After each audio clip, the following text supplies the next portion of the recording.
All right, so the first thing that I want to do before even getting into any technique or anything like that is actually just listen to the song. And I want you to actually listen along and take some notes. Just jot down your initial impressions, whatever might be hitting you. And this can be general stuff like, oh, this sounds good, or oh, this sounds bad. But it can also be very specific stuff like, oh, the snare at 2 minutes sounds like it's way off. Just whatever notes come to your mind. And we'll see how our notes match up.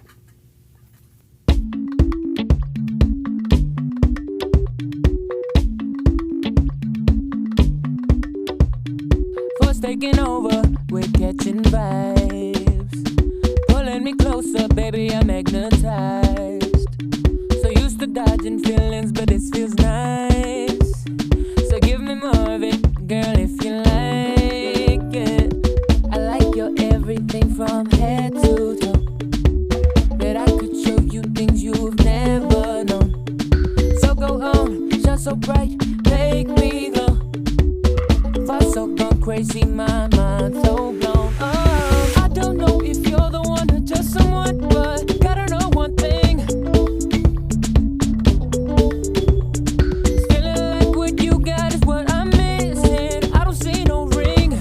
Think I wanna put one on ya. So sick of coming down, down, down, down from your love. So sick of coming down, down, down, down from your love.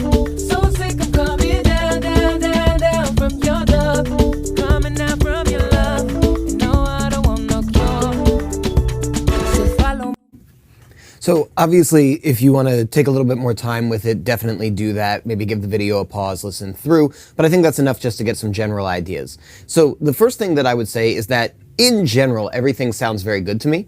I don't think that there's any humongous problems that really need to be addressed. So we're starting with something where once the faders are pushed up, we're already at a good place. And that's usually the hallmark of a good production.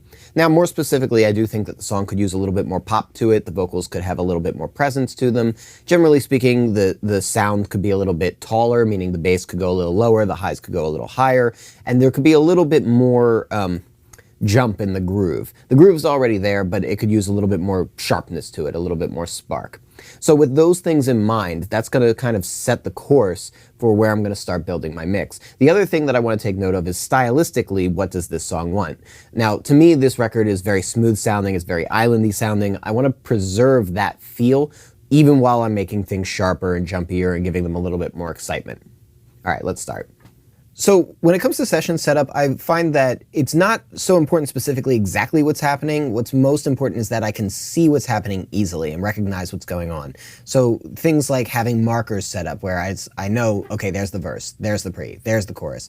I can jump right to it and I can get to moving with it. And then just looking at the screen, I can go, okay, there's my basses all together. There's my kicks and snares and drums all together. Here's my first layer of percussions all together. Here's my second layer of percussions that kind of act as one. Everything just has its own color, its own kind of place, so I can just go through and I can very easily pick out what's where, what's happening, and this way I don't have to think about stuff. I don't have to go finding things in order to mix. It's one of those small things where you're like, okay, how much does it really make a difference? Actually, it makes a big difference because the less I have to think about stuff that doesn't matter, the more energy I can put into the things that do.